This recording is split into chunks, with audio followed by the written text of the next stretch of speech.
паневритмията, а днес сме се събрали да говорим за паневритмия и астрология или астрология в паневритмията. Като това няма да е нещо съвсем различно от вчерашното, но просто ще добавя още един аспект. А само преди да се впусна, искам да попитам, колко от тук присъстващите не бяха вчера? Повече от половината не са били вчера. И както казахме, като на сериалите, сега ще направим кратко повторение, преди да почнем този епизод. Какво се случи до сега? Заповядайте, сядайте. Вход свободен е. Все още. И така ще оставим. Вчера разглеждахме паневритмията. Аз дадох въпрос какво е паневритмия и казаха виж космичен ритъм. И тогава зададох въпроса, щом имаме ритъм, това предполага, че има какво? Има цикличност, но за да има ритъм, има движение. Защото ако не е музика, тогава трябва да е движение. Щом има ритъм, значи има някакво движение. Движението на планетите правят цикличността, това е ритъм. И всъщност в евритмията се показват движения от личността на човека. Примерно аз като изговоря едно какво прави моето етерно тяло? Като изпее един тон, горе-долу каква позиция взема моето етерно тяло, за да може моя ларинкс да изкара точно този височина на тона. И всъщност аз пресъздавам чрез движенията си процеси, случващи се в духовното поле, които с физическото око не се виждат. И по този начин ние смъкваме духа в материята, но и също така се тренираме за да познаваме формите от духовния свят. И когато се каже обаче паневритмия, това е вече нещо всеобхващащо, нещо много голямо. И тук ние говорим за най-голямото движение. И вчера казахме, че всъщност най-голямото движение, това е слизането на духа в материята и връщането обратно. Всъщност това е основното движение, което съдържа всички движения в себе си. Дух и материя са два принципа. Духът е абсолютно движение, материята е абсолютен покой. Те са като двете отвърстия. Нито в едното може да съществуваме, нито в другото. Нито в абсолютното движение можем да правим нашето развитие, нито в абсолютния покой. Духът трябва да се гмурне, трябва да слезе в материята, за да се прояви живота. И всъщност това е тази игра, тази божествена игра, гмуркането на духа в материята. Учителят казва в една беседа, буквално цитирам, духът обича да се гмурка в материята. И казахме, че всъщност в паневритмията имаме три гледни точки на този цикъл.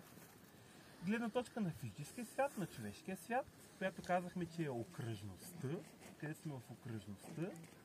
Гледна точка на ангелския свят, на ангелите, на духовния свят, където сме в площта на кръга. И гледна точка на божествения свят, като пентаграма представлява космичен човек, в който всичко това всъщност се случва. И също така казахме, че физическият свят е свят на време, пък духовният свят е свят на пространство. И затова казахме, че в първия дял ние виждаме тези три свята, можем да ги оприличим с трите светила. Физическият свят за нас, вчера го отнесохме към Луната, духовният свят към Слънцето, а божественият свят към принципа на звездата. И трите дяла на паневритмията, всъщност това го виждаме олицетворено. В първият дял имаме 28 упражнения, точно като 28 фази на Луната. Това е едно движение във времето. Във втория дял имаме 12 лъча, където виждаме едновременно пространство на 12-те позиции на Слънцето, както то от наша гледна точка във времето минава през 12-те зодиакални знака. В слънчевите лъчи го имаме едновременно там. А третия дял, пентаграм, е извън време, извън пространство. Там важи принципът на жертвата. И вчера всъщност ние разгледахме доста детайлно 28 упражнения като един цикъл.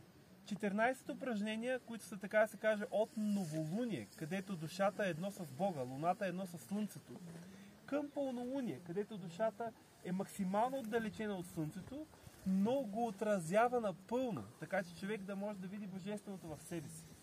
И 14 фази, в които човек се връща обратно към духовното. И от тези 14 фази, от тези общо 28 фази, Казахме, че първите 10 в големия цикъл представляват така наречената ембрионална фаза. Казах, това също така го се отнесахме към фазите на човешкия живот и казахме, че тук е зачеване, тук е раждане, тук е зряла възраст, тук е връщане в духовния свят, смърт. И тази първата ембрионалната фаза, която казахме, че за да се роди едно ембрио от зачеването до раждането, Луната трябва 10 пъти да обиколи Земята. Тези 10 лунни месеца, които са 9 слънчеви, реално представляват първите 10 упражнения и те се държат в един, закодиран в един ембрионален вид целият цикъл. И там разгледахме как в първите 5 упражнения имаме слизане от божествения свят през духовния до физическия, потъване в материята и достигане до най-ниската точка. И след това имаше обратен път, работа върху себе си, върху мислите, върху чувствата, върху волята, душата се проявява и след това се връщаме отново в там, откъдето започнахме и възприемаме Словото Божие и го разпространяваме в света, като работници на Божията нива. И 10-то упражнение беше как се завръщаме в нашата прародина. И това беше всъщност целият този цикъл, който 28 упражнения представляват, разгледан ембрионално.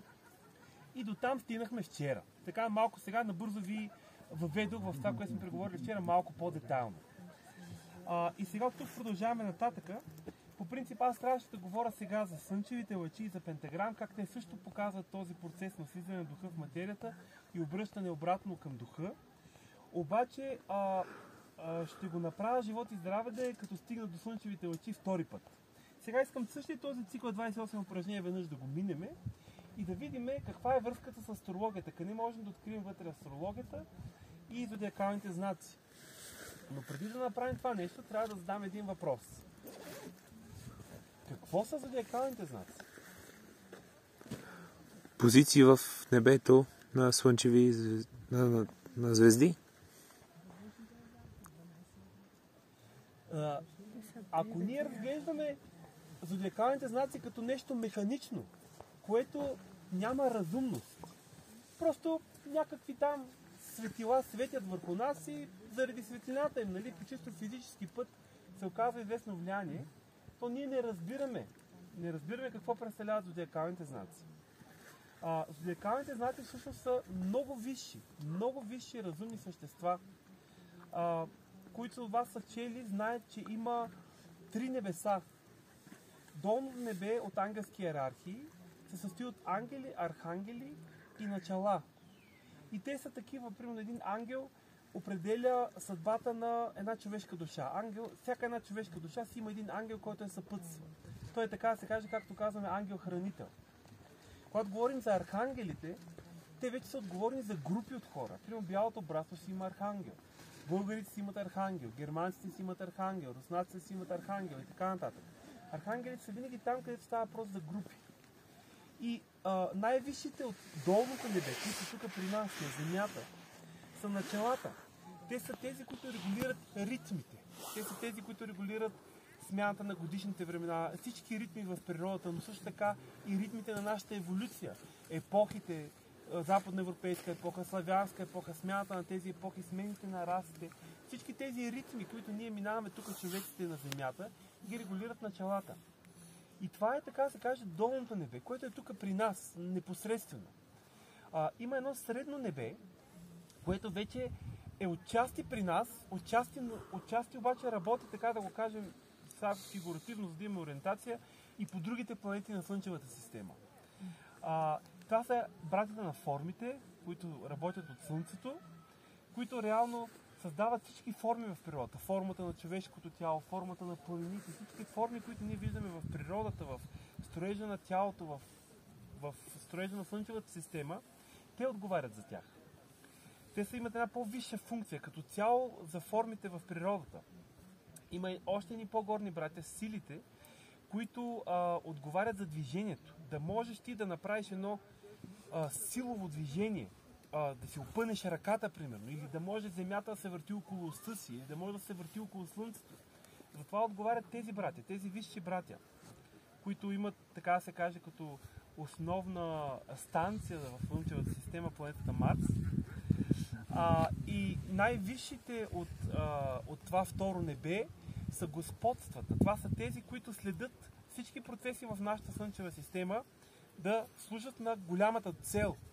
На голямата цел, за която всичко това всъщност става. Те са Юпитеровите братя. И така свършихме и с второто небе. И когато дойдем до първото небе, до най-висшето небе, това са тези, които, така да се каже, непосредствено съзерцават Троицата, които непосредствено възприемат от Божествения свят и внасят тук. И тези от първата иерархия са всъщност съществата, които ние наричаме зодиакални кръг на съществата. Това е кръгът на съществата. Зодиак означава кръг на съществата. Може и да се преведе кръг на животните, но то всъщност е малко вече изкривен превод, защото от животно е всъщност нещо, което живее, живо същество. Но всъщност смислово за мен най-точният превод на думата зодиак е кръг на съществата. Реално това, което ние наричаме влияние на зодиакалните знаци, е съществата от най-висшата иерархия, от първата иерархия, от първото небе. И сега искаме да разгледаме как можем да ги видим, да ги открием в паневритната, защото паневритната е един танц, който те познават. И всъщност е крайно елементарно. Всички знаем, че всеки един от зодиакалните знаци има знак, който се е предавал през поколенията, окултен символ, така наречените глифове. Глифовете всъщност не са нищо друго, освен на времето, когато от стари култури хората са имали още ясновиждане, още са виждали духовни светове, те са виждали начина, по който тези същества се движат в пространството. Защото има различни категории същества, да кажем, основно 12 категории. И тези 12 категории, всяка една от тях има специфични качества, специфични характеристики и специфичен начин на движене в пространството. И за мен беше много вълнуващо толкова много години аз да играя паневритмия. Толкова много години аз се занимавам с астрология и да не съм видял, че ние в паневритмията правим всъщност глифовете на астрологичните знаци, без въобще да подозираме. И всъщност това искам сега да ви покажа, как ние реално правим глифовете на астрологичните знаци. Първо упражнение. Рисувам глифа на Овен. Ето го. Правили сме глифа на Овен. Второ упражнение. Имаме телеца. Сферата може да си я представим, с ръцете правим дъгата отгоре. Дъгата, която е над сферата. Ето тази дъга. Трето упражнение. Двете успоредни линии на близнаците.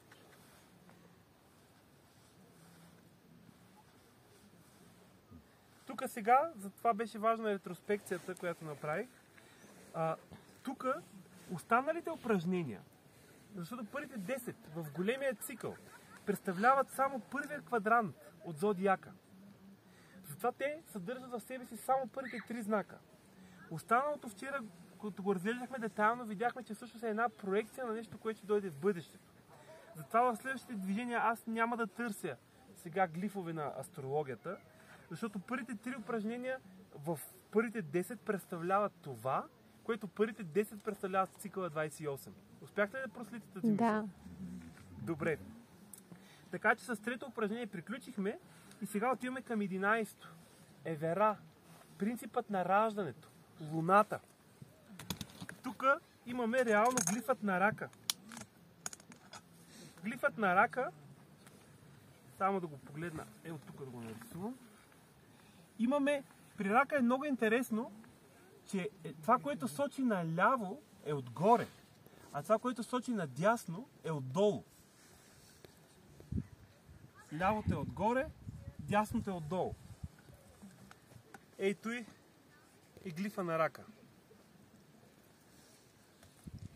Така, също така, когато едно от нещата, които много ми помогна в тези занимания, беше тези снимки от 1910 година, където учителя е дал да направят един сервис и на този сервис около прямо пентаграм има пентаграм вписан в кръг с глифовете на зодиакалните знаци. И начина, по който там стояха написани, също на мен ми оказа време, примерно рака е така, прави една точка и тръгва. Нямаше го целият този кръг, който ние го познаваме съвременно, ами една точка и дъга. Точка и дъга. Така стоя там нарисувани. Аз взимам това и на евера веднъж отляво, веднъж отдясно. Отляво тръгвам, от тук и правя дъгата. И след това и отдясно тръгвам и правя дъгата. Това е всъщност тази поляризация, която е раждането в долния свят, в физическия свят, полярностите, рак и майчинския принцип, който ражда. След това упражнение скачане. Казахме, че това е като една проекция вчера. Ако си спомняте, в скачане казахме, че правим първо една дъга надолу, да слезем към мъдростта, за да се качим горе при любовта. Правиме едно и такова движение. От тук първо трябва да се слезе долу, за да се качиме горе. И реално, точно нещо е такова. Сега и така ще го нарисувам. Представлява глифа на лъва. Прави една дъга така и тук горе завърта. С дъга отдолу и нагоре. Скок. Ей тъй върви. Глифът на лъва. Където вече ще слизаме надолу, ще се индивидуализираме. 13-то упражнение. Влизане вече в материалното, в гъстата материя. Какво правим в 13-то упражнение? Правим следното. Сега ще го начертая, примерно, ей тук е така. Ей така ще го начертая. Ние в 13-то упражнение първо крачим, да речем, ако съм десен, първо крача наляво, после крача надясно. И така, крача наляво, надясно. Нали ги редувам? Крачим така. И обаче има един много важен елемент. При кръстосването се поглеждаме в очите, което вчера казахме, че е Христовият символ. Окото, зиждното зърно. Това е емблема на Христовия символ. И тук, така ще нарисувам. То не ми остана място.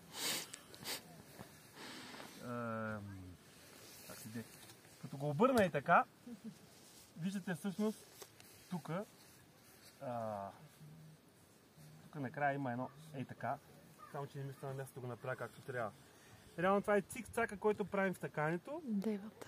И накрая тази форма на рибата или на окото. Това е всъщност глифа на девата. И това е всъщност двете основни неща, които ние правим в 13-то упражнение. Така не. Защото девата е този знак, който слиза да почва да структурира, да тъче, да въведе ред в материята.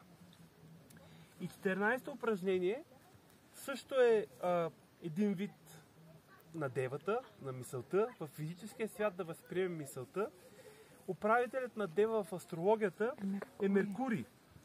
Меркурий има три неща. Отгоре има една дъга, после има кръг и после има кръст. Това е глифа на Меркурий. И всъщност точно това правим в 14-то упражнение. Нали? Ще си го представяте. Първо правя дъгата, която е отгоре. После правя сферата, която е отдолу. И накрая правя кръста. Това си е глифа на Меркурий. Тъй както и вчера го казах, днес не се променя. 15-то упражнение не принадлежи към никакъв зодиакален знак. Това е директно слизане от Божествения свят. Това е самият Христос, който слиза в човека. Аум, равнодействащата сила. Принципът на материята е водоравното, принципът на духа е отвесното, 45-я градус е Христовият принцип. Равнодействащата сила, която ще внесе хармония в тези два принципа в нас. След това почва възхода на човечеството, където Христовият импулс почва да работи вътре в нас. Така да се каже, стигнахме точката на пълнолунието, където възприехме Божественото в себе си, можем да го отразим в пълнота. И сега това Божествено изгрява в нас като слънце. Ние, правиме знака на изгряващото слънце. Ами, брати и сестри, глифа на везните не е нищо друго, освен едно изгряващо слънце. Сега ще го начертая. Ето го. Точно как се подава от хоризонта. Изгряващото слънце.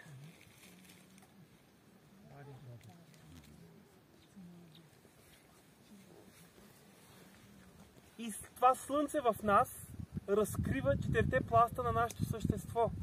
Упражнение квадрат, където абсолютно същия глиф правим. Първо правим долната черта на везните и после правим горния полукръг. Това е отново глифа на везните обърнат в движение. След това 16 и 17 са на везните. 18-то упражнение, стъпката върви на 3. 1, 2, 3. 1, 2, 3.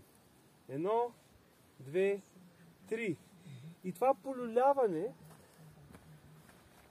въпреки че знака много прилича на знака на девата, в случая е друг. Сам знака на девата ще го направя тук при. И това е знака на девата. Правилно нарисуван. Там горе не ми се получи. А сега тук знака на Скорпиона.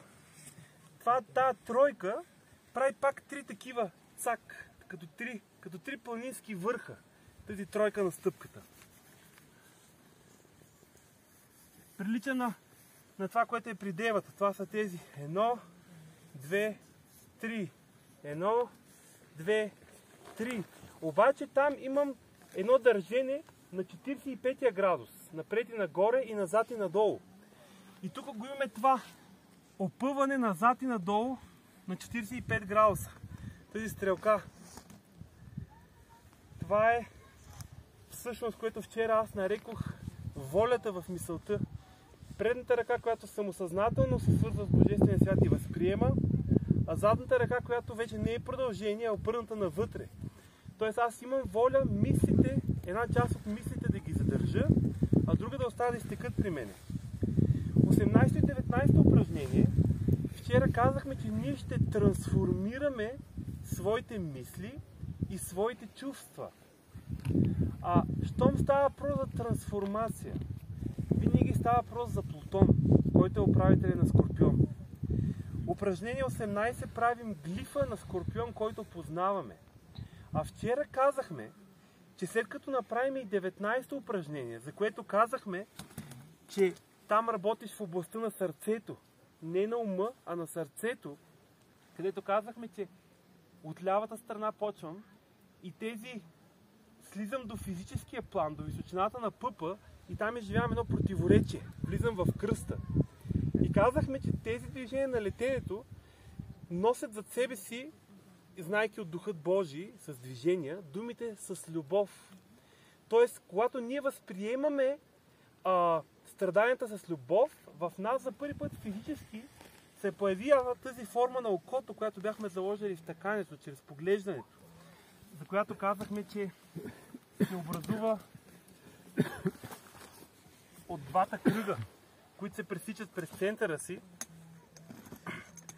Тази форма на окото за пръв път в движенията се проявява в несъвършен вид в 19-то упражнение. Но искам и да отбележа още нещо за тази трансформация, защото там става една голяма трансформация. Защото тук говорим за упражнение за глифа на Скорпиона, а пък правим летене. А Скорпиона не лети. Обаче, за тези, които бяха на 7 август, когато Слънцето беше в 15 градус на Лъв, на лекцията за равнодействащите сили, тогава казахме, че всъщност 4 фиксирани знака са 4 животни, 4 принципа на 4 равнодействащи сили, чрез които се проявява Христовия принцип. В годината кардиналните точки представляват кръста. 0 градуса Овен, 0 градуса Рак, 0 градуса Везни и 0 градуса Козирог. А равнодействащата сила е 15 градус Лъв, 15 градус Скорпион, 15 градус Телец и 15 градус Водолей. И всъщност тези 4 зодиакални знака представлява този Христов принцип, който държи баланса, равновесието в живота.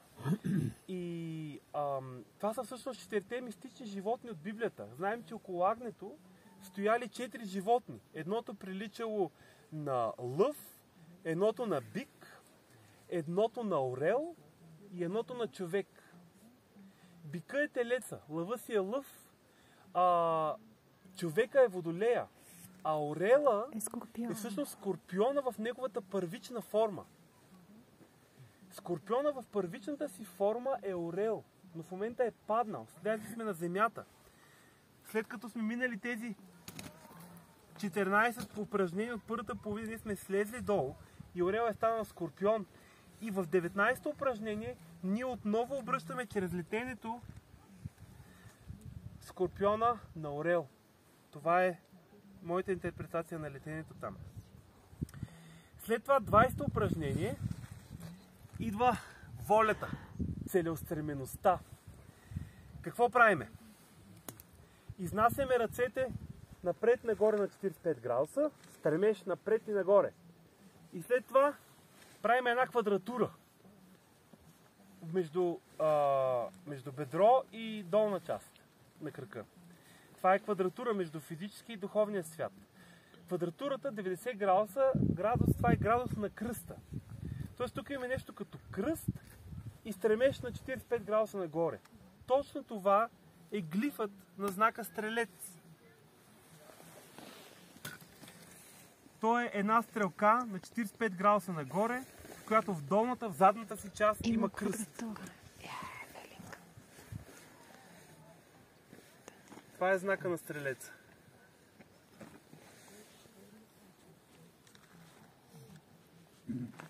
И същия кръст в 21 упражнение е представен вече не геометрично, а като бройка. Тези 4 погалвания. Ние погалваме 4 пъти земята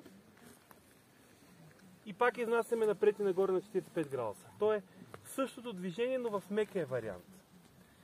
Първо е по-мъжкия вариант на стрелеца и после е по-мекия вариант. Да кажем, има малко влияние от Нептун. И след това идва трудната част. Козирога.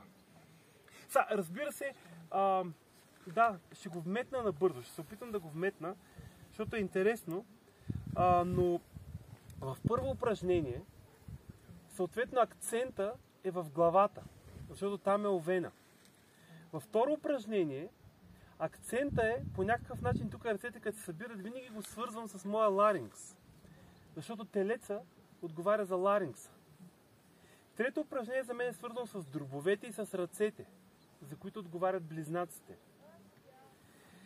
Евера за мен е свързано с гърдите и с гръдния кош, тук, с тази гръдната област.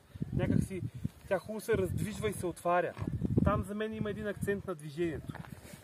При скачане е първото упражнение, където се запахтявам и сърцето ми се разтоптява. Ако човек го изпълнява опънато и правилно.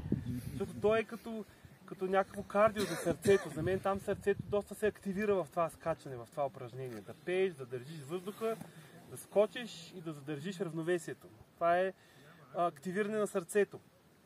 При девата вече се активират слънчевия възел и вече долната част на тялото, която е вече и отделителната система, защото там вече се слиза вече в долния свят, където нещата са поляризирани.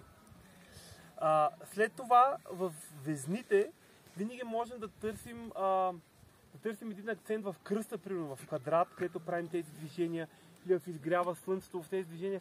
Винаги кръста е като една опора, която държи между стъпката, между долната част на човека и между горната част на човека. Като равнодействаща сила е кръста, везната. Нали, за 16-то упражнение за края учителя казва равнодействащи сили. Също е нещо, което много пасва на знакът везни. В упражненията за мисълта и за сърцето всъщност става трансформация на онова най-нишото, отдолу нагоре, което е, нали, органите за размножаване и тази енергия, която е свързана с това, всъщност я дигаме, я свързваме с светлината, я облагородяваме и всъщност чрез нея виждаме Христа в нас. И при стрелеца, за мен бедрото е много засилено. Винаги, след като направя така, има това дигане тук. Някакси усещам силен акцент в бедрото на това упражнение. Аз лично, като силно влияние на Юпитер и на стрелец, толкова много панталони съм късал на това упражнение. Така като дигна и си ми се спраска панталон. Някакси има сила при бедрата на това упражнение. Някакси панталоните ги пука така. Поне при мен да. И сега стигаме до запознаване и хубав ден.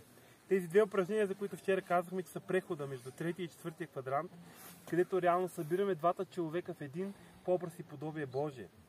Козирога всъщност е най-висшата проява на Божественото на Земята, в висш смисъл. И ние тук правиме пак една стъпка, която има едно полюшване на 3 и пак имаме тази фигура. И гледайки сега Козирога, хората знаят два различни знака за Козирога, два различни глифа. Всъщност той е един и същ завъртян, разгледан в различни перспективи. Сега ще го нарисувам вътре. Ей тук отдолу. Не, ей тук отгоре ще го направя. Там няма място. Ще направя първата перспектива. Това е първата перспектива за знака на Козирога. Това аз тук виждам пак 1, 2, 3. Виждам едно тройно полюляване. 1, 2, 3. Защото стъпката там също върви на 3. Нали, аз съм с партньора. 1, 2, 3. 1, 2, 3. Стъпката върви на 3. И за мен това е пак всъщност този знак на окото. Защото ние там през цялото време правим точно този знак. Първо с партньора, с някой да покажа. Зорица сега превежда активно, така че ще взема Ирена. В всеки случай, да покажем веднъж на там, все едно към тях гледаме. Ето тази форма на окото, която се образува. Дай да покажем сега и към този край. Реално, където се хващат ръцете, са като двете краища на окото. И след като го направиме, всеки го прави индивидуално при себе си. Благодаря. И реално, това нещо, ако го завърта веднъж на 90 градуса, се получава нещо като българската буква Ъ.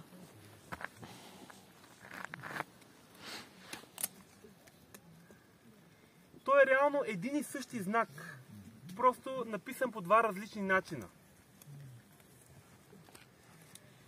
Тук той е най-трудният. Хипербола и парабола. И следващото упражнение, 23-то, е упражнението, в което наистина истински упражняваме органа на Козирога. Коляното. Цялото упражнение сме най-активни с коляното. Без значение какви фатки с ръцете правиме. Коляното е тук двигателя на цялото движение. И даже ако човек хубаво си сгъне опорния крак, не да прави така, а си сгъне опорния крак, се получава един, наричам го съвпад на колена. Че едното коляно идва до другото. Това е едно упражнение, в което колената са мотора на движението. Ако човек го играе съзнателно, с тази сила от коленете, да усеща този съвпад на коленете, това за мен някакси допълнително активира силата на упражнението. 24-то упражнение е нестандартно подскачане. Значи там имаме всъщност това нещо. Чай да смена малко цвета и аз. Това подскачане. Има едно подскачане. През цялото време подскачаме. И 7-временния ритъм, който е 7-16, всъщност ние казваме, че той е 3-временен ритъм. И точно Водолей има 3 такива подскаченки, защото просто третото време е удължено. Ние казваме раз, два, три, раз, два, три, раз, два, три, раз, два, три, раз, два, три, раз, два, три, раз, два, три, раз, два, три. Така се брои 7-временния размер. Той се разделя на Една двойка, втора двойка и една тройка. 1, 2, 1, 2, 1, 2, 3. 1, 2, 1, 2, 1, 2, 3. Реално средновременният размер е един тривременен размер с удължено трето време. Така да се каже, на третото време малко си почиваме. Точно както Бог си починал седмия ден от всичките си дела. И ние си почиваме малко на това, заради седмото време. И в това подскачане аз всъщност виждам глифа на Водолея и недвусмислено кой орган е най-активен в това упражнение? Прасец. Глезена, прасеца. Ние през цялото време сме на пръсти и пулсираме. А глезена, това е органа на Водолея в човешкото тяло. Чрез силите на Водолея са се образували глезените. Щом глезена е активна е енергията на Водолея. И след това, като приключих това вчера, което го нарекохме прием, където ни приемат като едно парти, те Водолеите много обичат празненствата. Като мине този прием, където ни приемат отново в духовния свят, в ритъма на седмицата, в нас се заражда онова свещено желание да работим за другите, да слезем пак на земята, долу и да помагаме на следващата вълна от човешки души, да се жертваме за тях от любов. Принципът на жертвата винаги е свързан с знакът на рибите. И в 25-то упражнение е най-активен органът на рибите. Ходилото. Кой е органът на рибите? Ходилото. Ходилото. През цялото време с стъпалото, с ходилото работим. Нищо друго не се случва. И другото нещо, което отговаря на риби, което Нептун, жертвата. Това упражнение с най-прости движения, само с ходилата работим. С най-богатата музика. Няма друго такова упражнение, като в едно упражнение да се случват толкова много неща музикално. И финалното от тях, където се появява тази кръстна тема.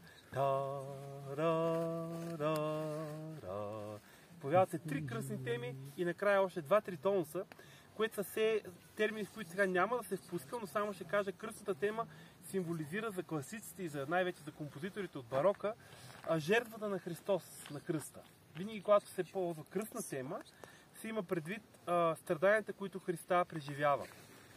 И реално ние тук сме като едни вече съвършени, които взимат от страданията на хората върху себе си, жертват се за тях, за да им помогнат и те да постигнат това, което ние сме постигнали. И в 26-то упражнение, което е финалното, така да се каже, движещо упражнение, идва и всъщност можем да кажем, че в 25-то ние сложихме една черта на страни и една черта напреде. И това е една квадратура. И след като мина този ре минорен дял на стъпка по стъпка, в 26-то упражнение идва отново до мажор, както почва в 25-то. Т.е. кръга се завръща, т.е. ние направихме един цял цикъл на слизане и на възлизане в тези две упражнения. Слязахме, помогнахме им и в 26-то казахме, че предаваме щафетата. Те правят каквото долу краката правят също като в 25-то, но ние вече от духовния свят това нещо го подкрепяме, от ръцете, от областта на гърдите. И затова в началото на 26-то упражнение, реално тази квадратура, която беше в 25-то, се обръща на тригон. Ние там правим едни ъгли от 120 градуса. И тази средната черта, тя си остава, но квадратурата се обръща на тригон. И реално ние имаме, така да го кажем, една черта и тези два тригона, те правят реално формата на окото, защото това винаги има предвид равностранен триъгълник. Обаче в окултната наука по известни причини, които няма да твърда, че са ми ясни, да кажем, че по известни причини от тази черта тези две дъги са ги обърнали наобратно. Така да се каже, глифа на рибите е станал ей така. Но то е същото, просто обърнато, така да се каже скрито, окултно, закодирано. Реално, същинската форма на рибите е точно тази, формата на окото и на рибата. Ей това. Само, че тя е обърната в глифа на рибите, който имаме предаден от хартиите, от документите. Там е по-мистичен елемент. И реално така видяхме Нали, 27 упражнение казахме вчера, че това е свързано с 9 ангелски иерархии. Вече приключихме работата си на Земята. А 28 упражнение не само, че няма ходене, но няма и музика. Тоест, дори и областта на гърдите вече е изключена и оставаме в чистия божествен свят. Само слово, там само говорим. Да пребъде Божият мир. И сме тук, в божествения свят, който вече е едно. Трите свята са в едно.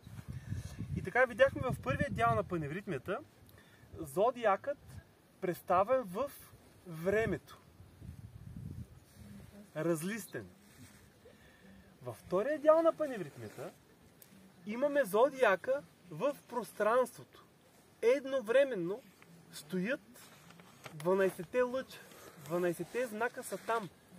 Там няма такъв цикъл на редуване на зодиакалните знаци, който сега аз го демонстрирах тук, а 12-те работят едновременно, защото двете гледни точки не се изключват.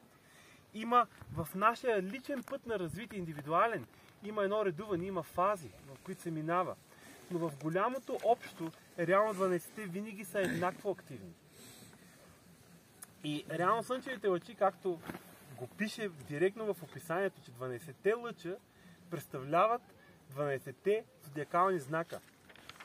И можете ли да си представите, ако след като сме изиграли целия зодиак във времето с това съзнание, какво би било, ако във втория дял на паневритмията ние, той се казва слънчеви лъчи. Тоест, решаваща е позицията на Слънцето. Позицията на Слънцето на всеки един от нас е канал, по който енергиите на тези същества минават през нас. И можем ли да си представим какво би било, ако направим лъчът, който е точно на изток, само с хора, които имат Слънце в Овен. После следващия хор само с Слънце в Телец, третия Близнаци, четвъртия Рак, петия Лъв, шестия Дева, срещу положение на първия, всички само с Слънце във Везни, само есенни деца. След това Скорпионите, след това Стрелците, Козирозите, Водолеите и накрая Рибите. Едно такива силни съвпади. 12 човека със Слънце съвпад, така да се каже. Да се получи за тези, които разбират от астрология. Това е като атомна бомба. В положителен смисъл. И това даже една година го направихме. 2014. И резонансът беше много добър. Въздействието беше много силно. Въпреки че имаше и известно противодействие, но като цяло го изживяхме много силно и всъщност трябва някой път пак да го направим.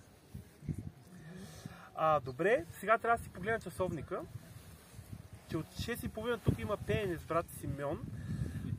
Има време. Така, значи сега мога да продължа това реално, което сега го казах, с зодиакалните знаци в слънчеви лъчи аз приключих. Но сега мога да продължа с слънчеви лъчи с това, което говорих вчера. Същия този цикъл, този кръговрат, който сега го разгледахме тук. Как духът слиза в материята и от материята се връща към духа. Това нещо го разгледахме от гледна точка на периферията, на окръжността.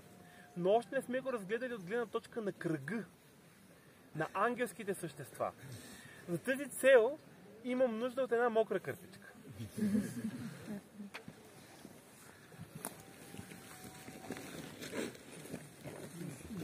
Искам да изчиста цялата дъска, за да почна да пиша наново. Пауза ли? Лични октави. Казахме първо зачатие, раждане, зрял човек, умираш. Връщаш се в духовния свят. Но това е само една инкарнация. А ние правим множество такива инкарнации. И всичките тези инкарнации, които ние сега ще направим, те реално се намират в рамките само на една епоха. Една епоха, която казва учителя, трае 2160 години.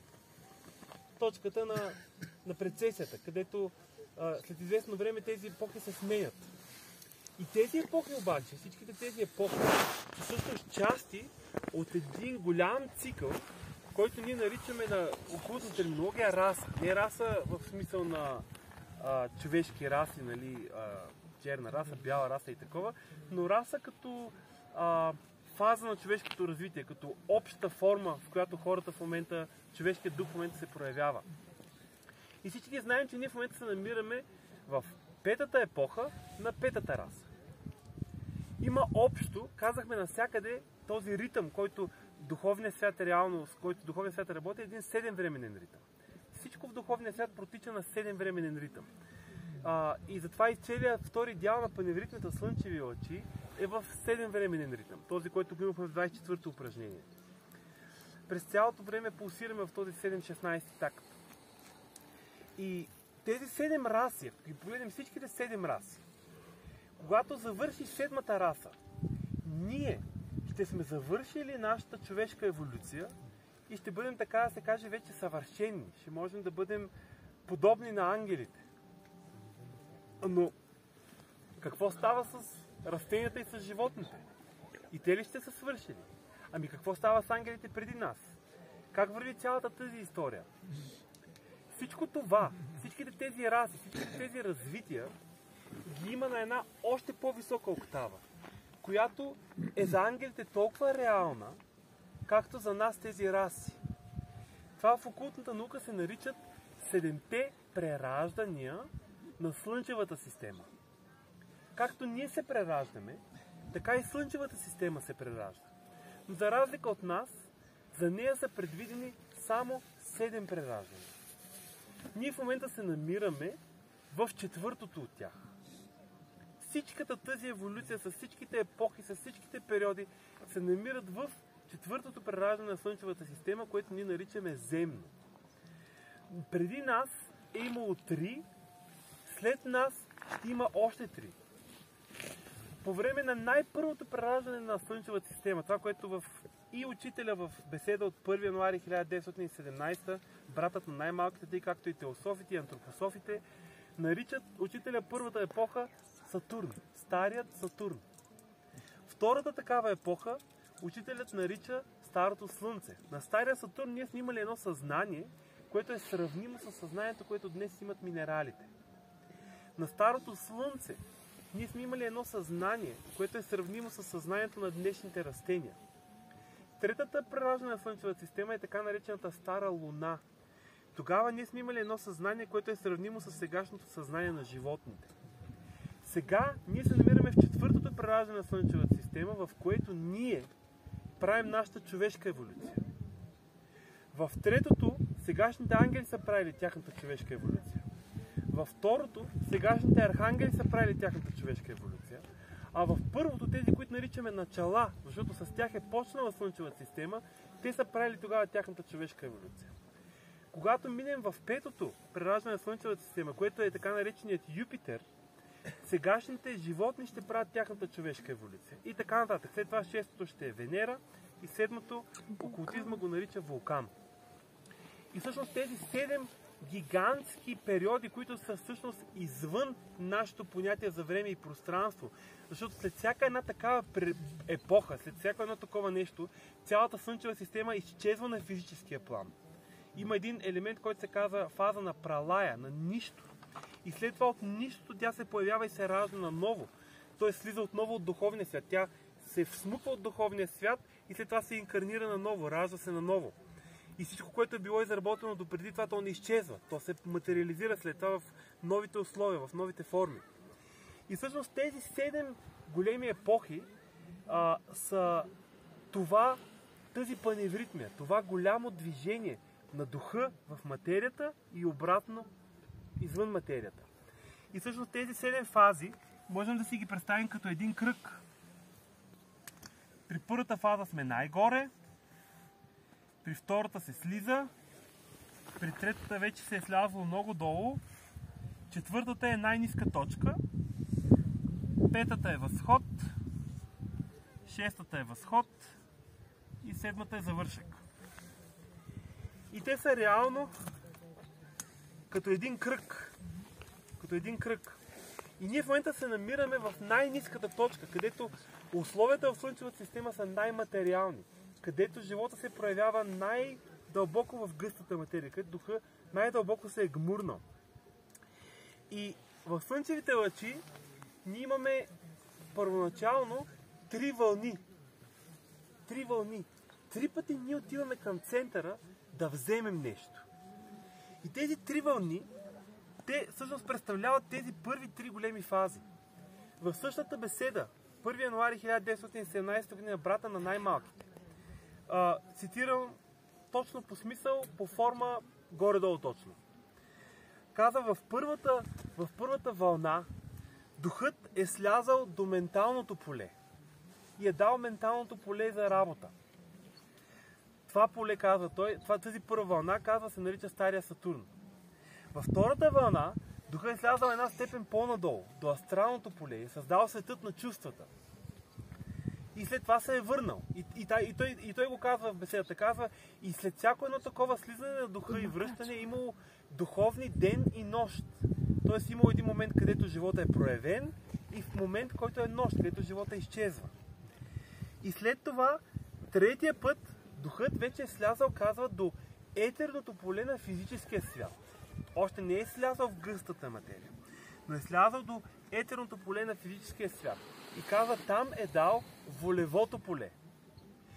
И четвъртия път е слязал до най-ниската точка, до където може да слезе, до гъстата материя. И там, за сега, тази работа е приключила. Защото ние сме в момента в четвъртата вълна. Петата, шестата и седмата още не са дошли. Те първо ще дойдат. И с това започват слънчевите лъчи. Ние вървиме първи път напреде, с ръцете изнесени нагоре. Един път пляскаме, един път не, но сме горе в полето на главата, в менталното поле. И пристъпваме 5 пъти напреде. Втория път не сме горе вече сме в долната част и не правим обаче прави линия, правим кръгли форми.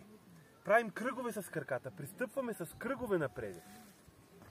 И такива кръгове напреде правиме общо 7. Значи първия път имахме 5, втория път имахме 7. Третия път сме активни в коляното, което е свързано с Сатурн и с волята. И правиме, както казва учителя, силите на ума и силите на сърцето са равни на силите на волята. Правиме не 5 крачки напреде, не 7, ами 5 плюс 7. Правиме 12 крачки напред. Точно толкова, колкото първите 2 взети заедно. И точно това също можем да го открием и в Зодиака. Човешкият принцип, човека е свързан с мисълта, а животинският принцип е свързан с астрала. Човешкото е менталното, животинското е астралното. И в Зодиака ние всъщност имаме в тези същества 5 представени под човешка форма и 7 представени под животинска форма. Като за везните, това си го представете като една жена, която с показалица държи везната. Има е на стари, от стари източници като жена представена. Имаме, нали, водолея, имаме стрелеца, горната част е човешка, имаме девата, имаме близнаците и везните. Това са всъщност човешките форми. Точно 5, както първи път правим 5 крачки напреде. И останалите 7 са всъщност форми все животински картини. Като втория път правим точно тези 7 стъпки напреде, за които учителя казва, че се дава астралното поле. И накрая двете заедно е волевото. Но интересно е да се види, че винаги крачката напреде е различна, специфична на това, което поемаме от центъра. 3 пъти ние крачим напреде и поемаме нещо от центъра. Но крачката, с която се връщаме назаде, е винаги една и съща. И за мен е много важно да се отбележи каква е всъщност тази крачка, какво става там. Аз ще го начертая веднъж, ето тук. Първо ще го начертая насаме и така, и после ще се обърне към вас да го видите. Вземаме, че десният крак е отпреде и е център. Не, ще кажа левия. Левия е център и десния прави полукръг около него. След това той се фиксира, левия прави полукръг около него. Той се фиксира, десния прави полукръг около него. И така нататък. Винаги единият крак описва точен полукръг около точката, върху която другия крак е стъпил като център. Нали това е стъпката, която винаги правим назаде в слънчевите лъчи? Обаче представете си, това е на физически план, аз винаги показвам едната половина от кръга. Но представете си, че там долу винаги са цели кръгове. Но просто аз винаги показвам едната половина от този кръг. Представете си ги завършени тези кръгове.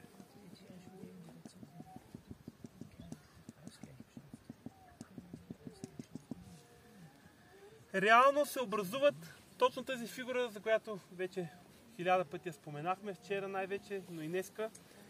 Това са кръгове, които се пресичат през центровете си, което всъщност е това нещо, което казахме, че дава формата на окото, на рибата, на Христовия принцип. Защото всеки път, когато отиваме да вземем нещо от центъра, на нас ни е добре, когато се приближаваме към Божественото.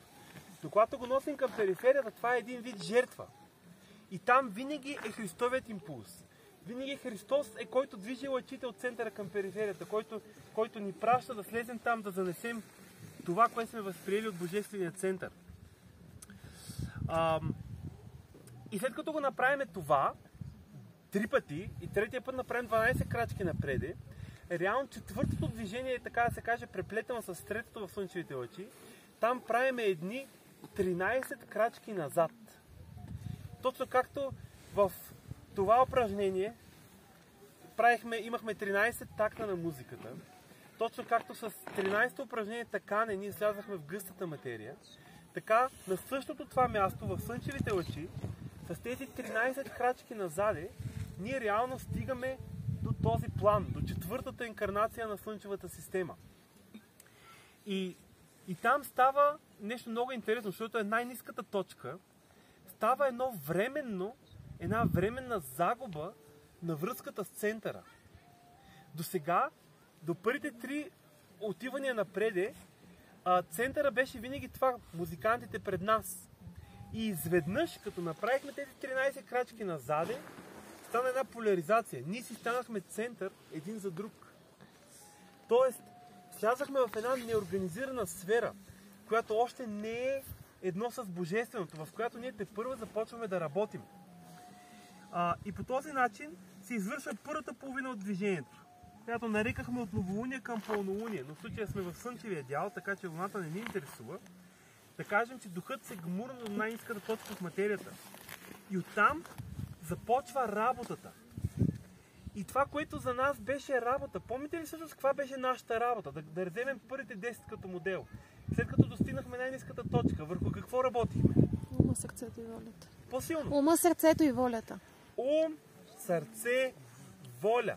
Това са трите. Когато работим върху ума, работим върху дясната страна. Когато работим върху сърцето, работим върху лявата страна. Когато работим върху волята, работим с двете едновременно. И точно това става. Тук някой ще си помисли сега, че който прави окръжността, той работи. Върху него се работи. Не, който прави окръжността, той работи, но се работи върху другия, който е център. Първо, левия обикаля десния. Тоест, първо ние работим върху десния, върху принципа на мисълта. И е интересно, че първо правим полукръг в неговата предна част. Тоест, ние работиме върху положителната му страна, нали, ако е електричество, върху положителното електричество. И след това правим полукръг зад него, т.е. работим върху отрицателната му страна. Когато работим върху положителната му страна, той изнася десния крак напред. Когато работим върху отрицателната му страна, той изнася левия крак напред. Той се оставя да се работи върху него. После, начертавам го веднъж. Десния, левия. Ето, аз го обикалям. Полукръг отпреде, полукръг отзаде. След той работим върху левия. Десния прави полукръг пред левия. Левия изнася десния крак напред. Прави полукръг зад него. Левия изнася левия крак напред. И тук центровете на техните кръгове седат на една ос, която е перпендикулярна на истинския център. Обаче, равнодействащата сила са точките, където кръговете се пресичат. Това ви го приведох вчера като цитат, където казва учителя за това противоречие. Между точките А и Б има противоречие, казва. Вика, как ще разрешите това Вземеш противоречие? пергела. Много просто. Вземате пергела, забивате го в точка А, опъвате го до Б и правите една дъга. Същото правите с Б. Забивате го в Б от А и правите дъга. И там, където се пресичат, там се разрешава противоречието между тях. Младежки клас 2 година, някоя от лекциите. И всъщност точно това правим ние тук. Ние тук сме в затворения кръг, в едно противоречие, което сега искаме да го разрешиме. И когато десният център не се разрешава противоречието, когато левият център не се разрешава противоречието. Но сега точките, където се пресякахме, като ги вземем като нови центрове, това е когато двамата правят едновременно обиколката, това е принципа на волята. Тогава ние реално намираме правата посока към истинския център, защото този десния прави кръг около предния център, а левия прави кръг около задния център.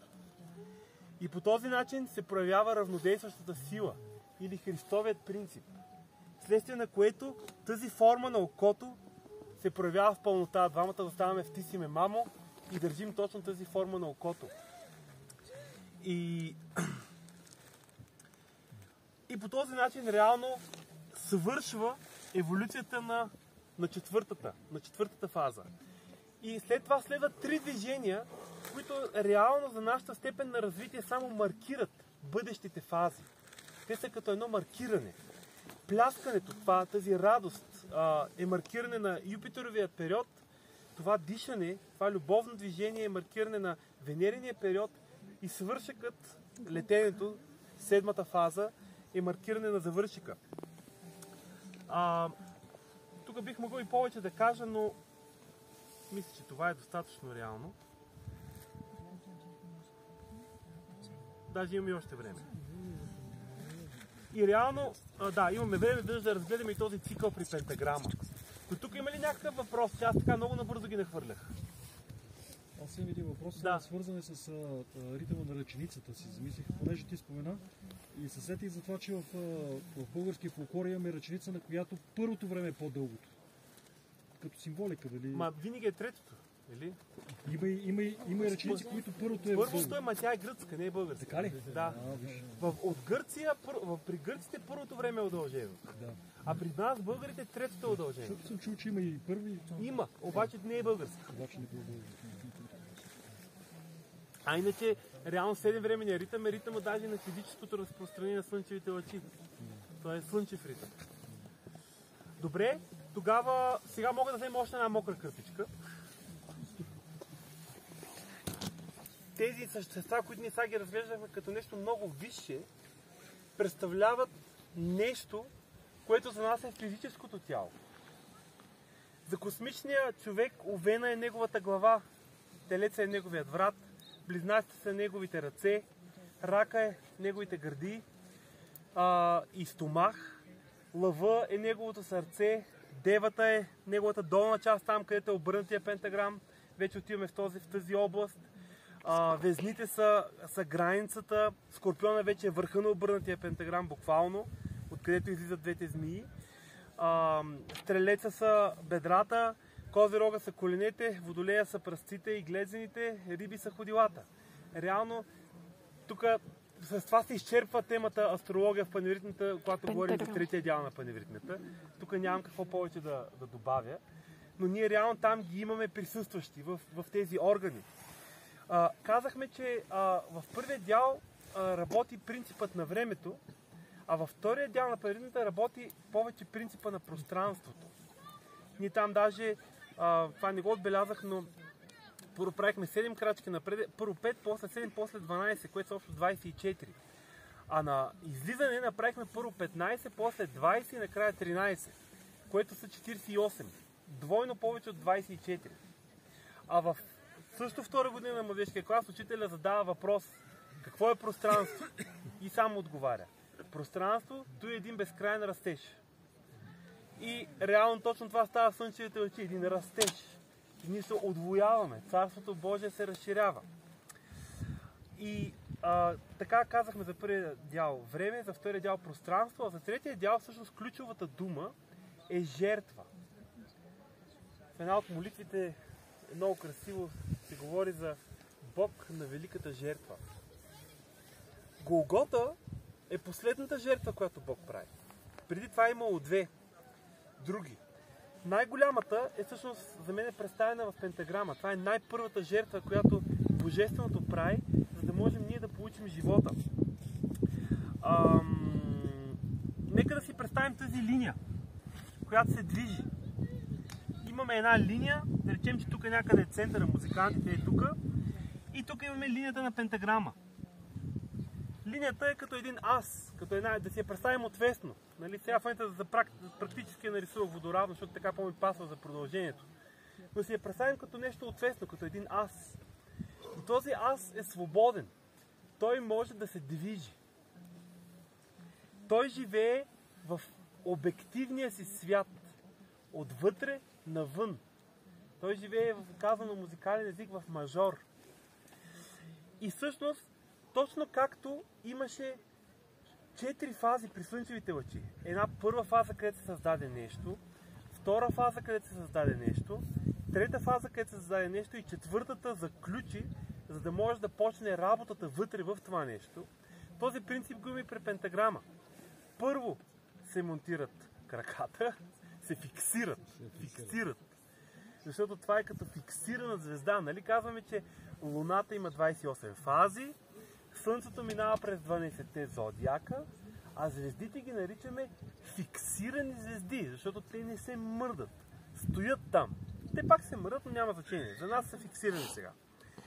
И първо тази линия е свободна и почва постепенно като да се приковава на кръст. Първо се приковават краката, после се приковават ръцете, после се приковава главата и след това четвъртата фаза е всичко се фиксира в един вътрешен център. С това нещо реално Бог ограничава себе си. Той спира своя обективен, своя реален живот, за да може да се прояви неговия субективен живот, вътре в него. За всичкото това, всички тези същества, които сме вътре в него, да можем и ние да получим живота, да можем и ние да го познаем. Много красива картинка, разбира се, заповедта на учителя. Постави доброто за основа на домът си, правдата за мерило, това утре ще го говоря по-подробно, любовта за украшение, мъдростта за ограда и истината за светило. Само тогава ще ме познаеш. Само тогава ние разпознаваме космическия човек, формата на пентаграма. Само когато той се ограничи, за да може живота вътре в него да започне, ние можем да го познаем, да разберем какво е това живот, какво е нашия баща. И след тази фиксация, реално приключва неговия обективен живот и започва неговия субективен. И точно там в музиката приключва мажора и започва минора. Тоест живота се обръща навътре в себе си. Това искам веднъж да го нарисувам. Тук се фиксират краката, после се продължава още малко напреде, фиксират се ръцете и се продължава още напреде и се фиксира главата. И след като се направи това нещо, това още не е проявено. Проявено е, когато започнем да крачим вътре. И тогава става нещо много интересно, брати и сестри. Аз това много често го казвам реално за упражнение така, но сега тук ще го кажа, защото на така не го казах. Имаше един цитат в една беседа, който казва: когато мъжете са станали жени и жените са станали мъже, човешкият живот се е обърнал с главата надолу. Защото нали така не се разменихме местата и слязахме надолу в гъстата материя. Но тук даже и буквално. Защото предният, който води двойката, е мъж, а задният, който го следва, е жена. Мъжки принцип, женски принцип. Нали, мъж и жена в принципен смисъл. И в момента, в който почне минорния дял, единия почва да крачи, а задният заема неговата позиция. В този момент, този вече, който до сега беше заден, а сега стои в върха на някои от 5-те върхове на пентаграма, той сега е мъжки принцип. А този, който се движи, е женски принцип. Тоест, мъжете са станали жени и жените са станали мъже.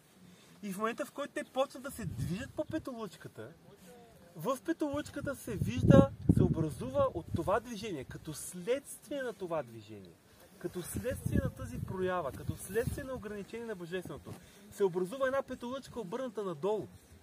Това е човек обърнат с главата надолу. Когато мъжете са станали жени и жените са станали мъже, човешкият живот се е обърнал с главата надолу. И реално в този кръг, който ние преди разглеждахме, примерно в първите 28, може да се каже, че първите 3, когато се фиксира пентаграма, реално това е подготвянето на живота, което го нарекахме ембрионална фаза. Като се почне краченето отвътре и се разменят местата, се стига до най-ниската точка, където реално се крачи вътре и всички сме с разменени места. И за това нещо искам да кажа, че цялата паневритмия, 28 упражнения, слънчеви очи, се състои изключително и само от положителни думи. Няма нито една негативна дума. Само положителни думи. Нито човек може да се бори с злото. Нито ангелите могат да се борят с злото. Но само в третия дял на паневритмията, в пентаграма, когато започнем да вървиме и се образува обърнатия пентаграм, ние споменаваме думата зло. За пръв и последен път там се появява една негативна дума. Това са тези измити, обърнатия пентаграм. Защото само Бог, само Неговите лъчи могат да държат злото в контрол. Как го държат в контрол? Ние сме слънчеви лъчи на любовта дошли в света. Това е текста, който се изпява, когато ние почваме да крачим и образуваме това нещо. Зло да победим, мир да въдворим. Това е текста. И реално ключа е любовта. И по принцип, когато се отива от А към Б, да кажем, има два варианта да се стигне от А до Б. Единият вариант е по правата, а другия вариант е по дъгата. И ние казваме, на физическия свят най-късто разстояние между две точки е правата линия. В духовния свят най-късто разстояние между две точки е полукръга, е дъгата. Това е един окултен закон. Може да си го представите, аз винаги, когато човек не може да го разбере това, винаги давам с пример нашата пандемия. Да си представим, че тук е България и сега няма значение. Тук има някаква държава и тук има втора държава и тук има трета държава. И аз се намирам тук и това всичкото е област на държавата, в която аз живея. А тук има две други държави, които имат техните си закони. И тук, по средата, има в момента, ако влезеш там, значи ако мина по кръг, пътя ми до тук, да речем, ще е 2 дена. А ако мина на права линия, ще е 2 часа. Обаче, тук тази държава в момента има пандемия и като влезеш, те задържат 2 седмици под карантина.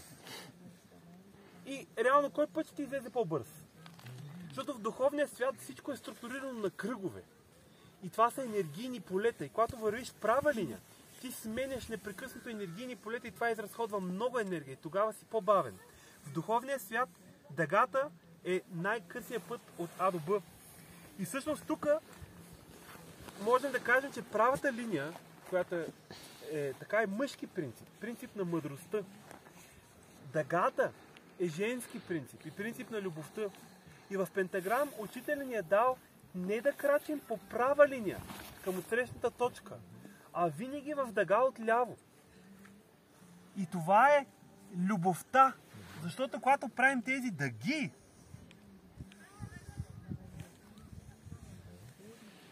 обърнатата петолъчка не се образуват истински. Реално ние държим под контрол с дъгите. Ние държиме злото, така да се каже, е подчинено на Божията любов. И това беше най-ниската точка. И когато след това отново всеки си връща първоначалната позиция, всеки се връща при неговия партньор, това е преминаването на третия квадрант, съотнесено към системата, която до сега имахме. И когато всичко отново се събере в права линия, това е четвъртия квадрант. И достигайки до тази точка, в първите 28, това беше край. Достигайки до тази точка, това означава, че има 5 минути. достигайки до тази точка, в слънчеви лъчи, това беше край. Но достигайки до тази точка в пентаграм, още не е край. Защото тук приключва тази жертва, приключва субективния живот на космичния човек и отново се проявява началния живот. Обаче тук има едно нещо, което е много интересно да се наблюдава. Нека да си представим, че това са моите органи. Двата ми крака, двете ми ръце и главата. И когато е мажора, когато аз се движа свободен навънка, можем да го сравним в нашия живот с деня, дневното съзнание, където аз съм навън и работя нещо. Когато дойде минора, когато почне работата вътре в тялото, да кажем, че аз заспивам. Аз губя съзнание, аз спя. И след това, като се събере всичко обратно и се събуждам пак. И пак почвам да се движа. Нека да си го представим така по-човешки, за да можем да влезем в идеята. И представете си сега, аз имам тези 5 органа и те са така. И заспивам, и се събуждам, и виждам, че това, което беше там сега е тук, пък това, което беше тук, станало едно разместване. Станало едно разместване. И това разместване, като за финал на днешната лекция, искам да го разгледам с вас. Само да използвам едната от кърпичките. Представете си сега тази фигура долу, я оставям. И тук отгоре ще нарисувам. Имаме правата линия с 5 позиции. 1, 2, 3, 4, 5. Благодаря. Сега почваме от главата, от 3-та позиция. И винаги отиваме към следващата позиция по часовниковата или обратно на часовниковата. Пентаграм се въртиме по часовниковата. Защо? В слънчеви лъчи се е обратно на часовниковата. В първите 28 е обратно на часовниковата. Но в пентаграм се въртим по часовниковата. Защото пентаграм съответства на божествения свят. Слънчевите лъчи на духовния, първите 28 на физическия. Дясната половина на мозъка управлява лявата страна на тялото. Лявата половина на мозъка управлява дясната страна на тялото. Има едно огледално обръщане. Затова в пентаграма се движим по часовниковата с така вътре в самия пентаграм. И ще правим по часовниковата не по права линия, ами казахме с полукръг. Сега, аз заспивам и тройката, като се събуда следващия ден, къде ще бъде? На коя позиция? Четвърка. На 4. Права една дъга от 3 към 4. Заспивам пак. След това четворката на следващия ден къде ще бъде? 1. На 1. Продължавам по часовниковата, правя полукръг, отивам в 1. На следващата сутрин, като се събудя, единицата къде ще е отишла? 5. Продължавам по часовниковата стрелка, идвам на 5-цата. Тук не ми стигна място нагоре да направя хубав полукръг. После 5-орката къде ще бъде на следващия ден сутринта? На 2-ката. Продължавам, отивам полукръг в 2-ката. И накрая 2-ката къде ще свърши? Продължавам и се връщам в 3-ката. И всъщност това е един окултен символ. Нашето човешко сърце не изглежда така. Формата на сърцето също е един окултен символ. И това е реално това движение, което ние правим накрая. Това е това сърце, този божествен пулс, този азов марш. Реално, който е реалният живот за космичния човек. Това е от негова гледна точка този цикъл. Тоест ние можахме да видим гледната точка на нас хората, как се слиза в материята и се връща в духовния свят. Видяхме го от гледна точка на ангелите и си позволихме даже и божествената гледна точка да разгледаме. И всъщност това беше краят. Благодаря ви. Сега ще трябва тук да освободим, защото има пеене с брат Симеон.